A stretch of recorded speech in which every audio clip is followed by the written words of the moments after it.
Assalamu alaikum, dear respected doctors and fellow colleagues. I am zaid almotawa, an R2 endodontic resident, and today it is my pleasure to present to you all my multidisciplinary presentation entitled Periodontal Endodontic Lesion Conquering the Dilemma, supervised by Dr. Ammar Abu Mustafa.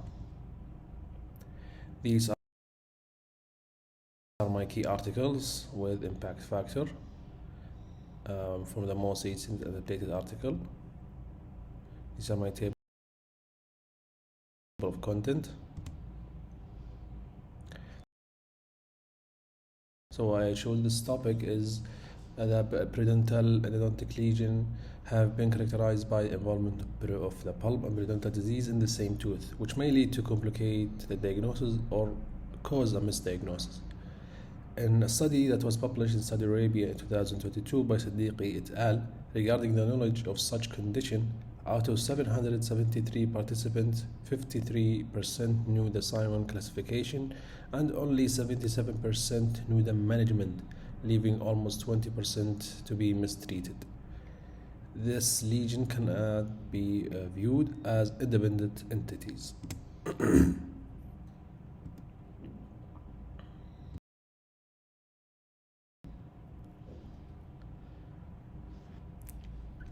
As introduction, recognizing the interrelationship is key for a successful management of these lesions. This suggests that one disease may be the result or cause of the other, or even originated from two different and independent processes which are associated with their advancement.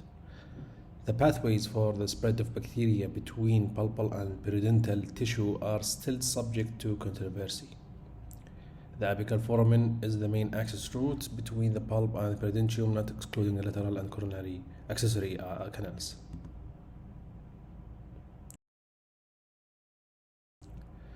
In this picture, we could see the pathways for infection to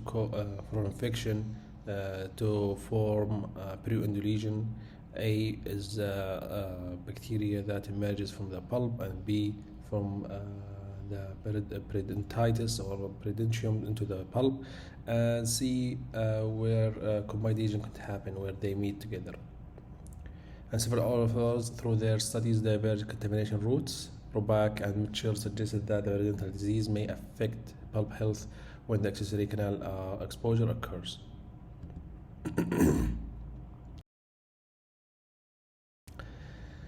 Significant factors that cause such conditions: caries, periodontitis, and pulp exposure. If the lesions are not well treated and the canals are not disinfected and sealed completely, they will house bacterial necrotic tissue, which account for the progression of the lesion or even for endodontic reinfection.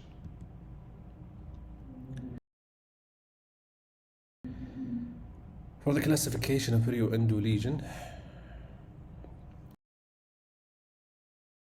first is the recognition of this interrelationship was done by Simmering et al. In 1964.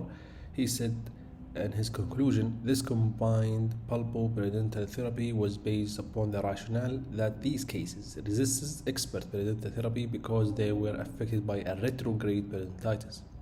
Pulpal disease can be involved in causation of periodontal disease, contribution to periodontal disease, and prevention of healing periodontal disease when marginal, irrational, dysfunctional, and metabolic etiological factors have been corrected.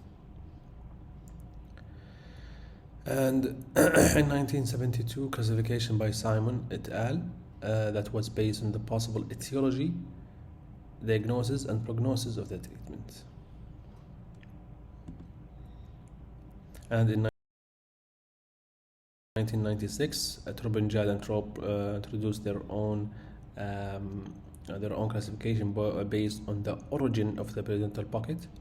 And in 1999, World Workshop of Classification of Periodontal Disease introduced their own classification also. And the latest was by Dr. Khalid Al-Fawzan in 2014. And one of the main classification items was the primary endodontic disease, which he believed should be modified since it has no periodontal relationship, and new endodontic periodontal interrelationship classification based on the primary disease with its secondary effect.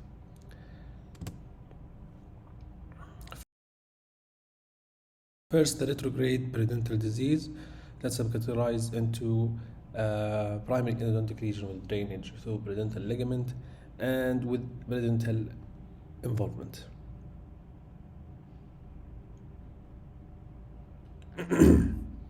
For the primary endodontic lesion with drainage through periodontal ligament, there is a deep, narrow probing defect and drainage through the pulp, and the primary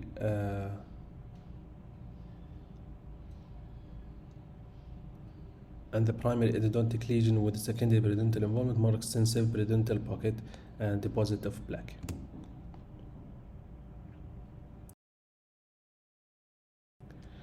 The periodontal disease has gradually spread along the root surface toward the apex. This is for the primary periodontal lesion. And the primary periodontal lesion with secondary periodontic involvement when periodontal disease reaches the pulp via lateral canal or a main apical foramen.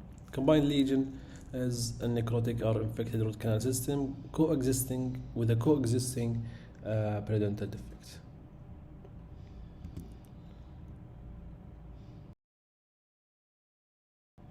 For the heterogenic periodontal lesion that are lesions to result from treatment modalities include the following: root perforation, coronary leakage, dental injury or trauma, chemical use dentistry, and vertical root fracture.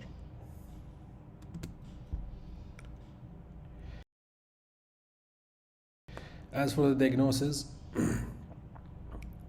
the first is taking a proper history and visual examination of the patient, and we need to have to get a proper pulp vitality test and proper radiograph from different angles.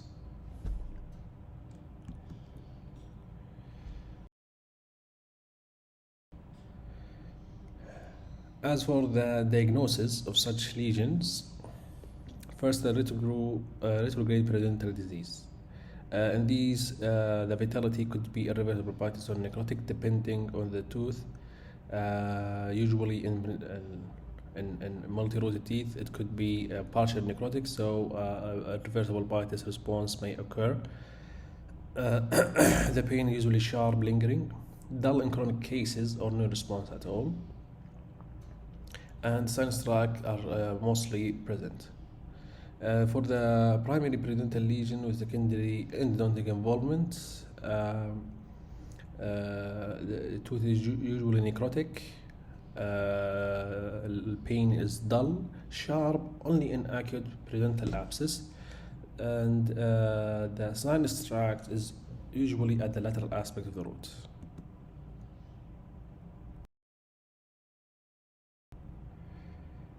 For the primary periodontal lesion, the tooth is usually vital and the pain is dull, with the multiple teeth with bone loss.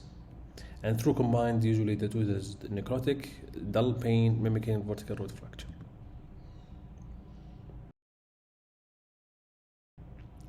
As for heterogenic periodontal lesion, root perforation, for example, they are a serious complication during dental treatment, have rather poor prognosis.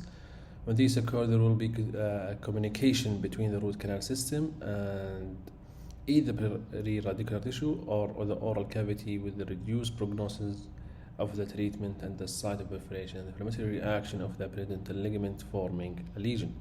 For coronary leakage, studies have indicated that this factor may be the important cause of endodontic failure. Periodontal injuries or trauma generally can be classified as enamel fracture, crown fractures with or without pulp involvement, luxation or avulsion, and treatment of traumatic dental injuries varies depending on the type of injury. And for the chemicals used in dentistry, usually intercoronal bleaching with high concentration oxidizing agent such as 30-35 hydrogen peroxide can induce root resorption.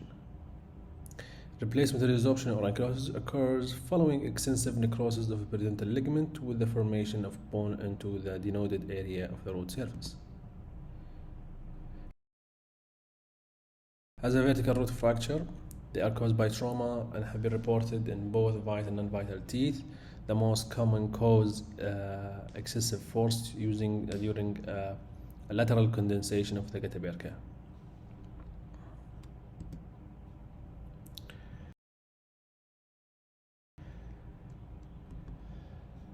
As for the patient selection, there are important factors to be considered, which is the patient motivation. Is the patient is motivated, or there is a lack of motivation and compliance? And the aesthetic demands, unrealistic aesthetic demands, the patient must know that this is not the primary goal of our treatment. Job relationship, or if such job relationship does not permit establishment of prosthesis, treatment modalities should be changed. Abutment distribution, unfavorable abutment distribution resulting in excessive load over a long pointing, for example. And for financial consideration, patient might refuse the treatment just because of the price, and thus the patient need to be offered all his options with all the prognosis and what's the most favorable for his condition.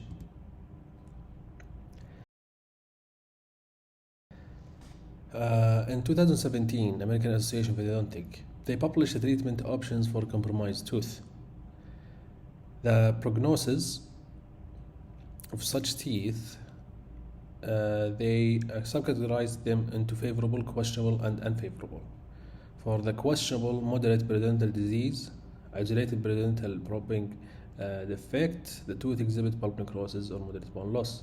Unfavorable, advanced periodontal disease, generalized periodontal probing defects, tooth necrosis.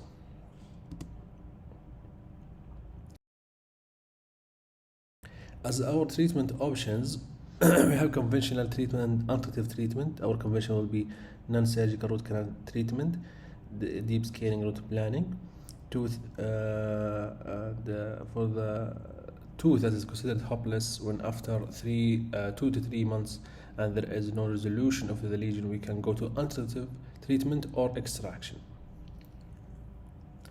Alternative treatment, they include root resection, hemisection, regenerative approach.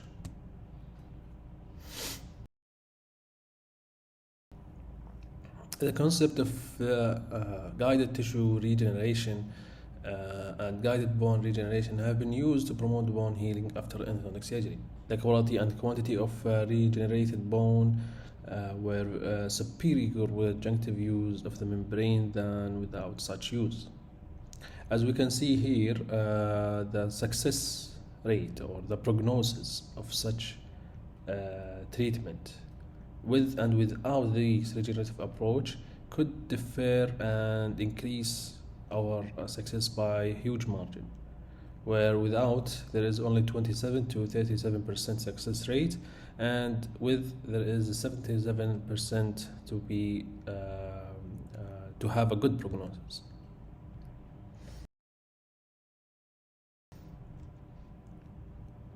Then onto our restorative and maintenance phase. We will start by final placement of final restoration, post and core and prosto treatment. After that, we will go into the orthodontic appliances and maintenance with a recall after 3 to 4 months. There are some restorative considerations that need to be taken into consideration.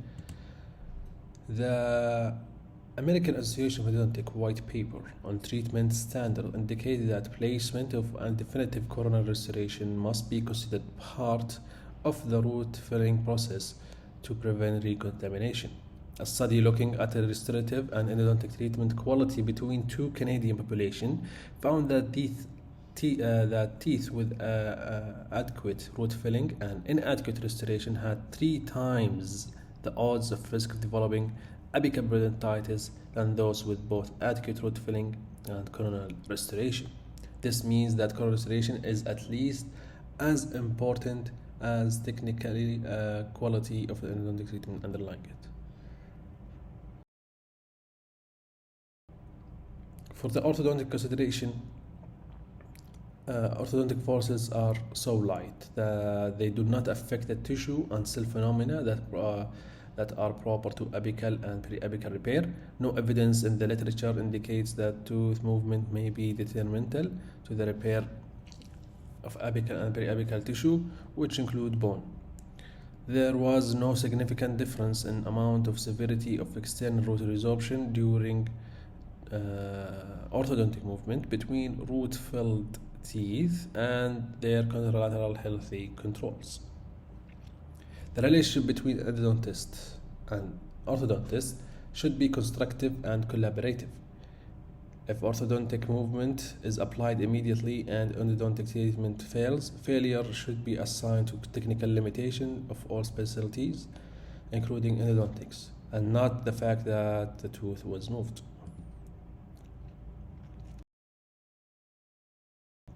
Moving to our case presentation to demonstrate some of the categories of these periodontal lesion. First, this case was introduced by or done by Dr. Abdullah Al-Karni. The patient came referred from the prosto department for retreatment of this 3-7. As we can see, there is a huge lesion on the tooth with the deep probing and involvement of the perio and endo. And after there is a good resolution after 6 months, even though the patient did not receive any regenerative treatment. For our second case, the case was introduced into Dr. Dalal Al-Shamri. Thank you, Dr. Dalal. This patient came complaining about the tooth number 3-7 due to its mobility. The patient did not complain of any pain. There was grade 3 mobility. Cold test gave us positive after 10 seconds. And the pocket depth was as on the screen 6 and 9 and 7 millimeters with a recession of 5 millimeters in the lingual side. Buccal side 12, 4 and 8 with no recession. Treatment was occlusal adjustment and skin root planning of the tooth. The tooth was under occlusal trauma due to high point from the opposing tooth. In the second visit, a re-evaluation after 6 weeks done revealing the following: mobility reduced into grade 2, the code response became responded after 5 seconds. Pocket depth has been reduced in the buccal and the lingual side.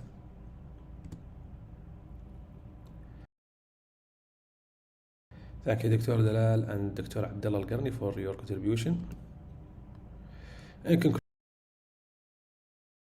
periodontal endodontic lesions is challenging disease. Proper treatment planning, management, and good team work is a critical factor to save such compromised teeth. Our take-home message: in such compromised teeth, taking the fast route by extraction and implant placement is much easier for the dentist, but it's not at all for the patient. Are able to do that due to the financial or physiological reasons, which lead us to do a heroic intervention to save the tooth. These are my references. Please feel free to scan them. And thank you.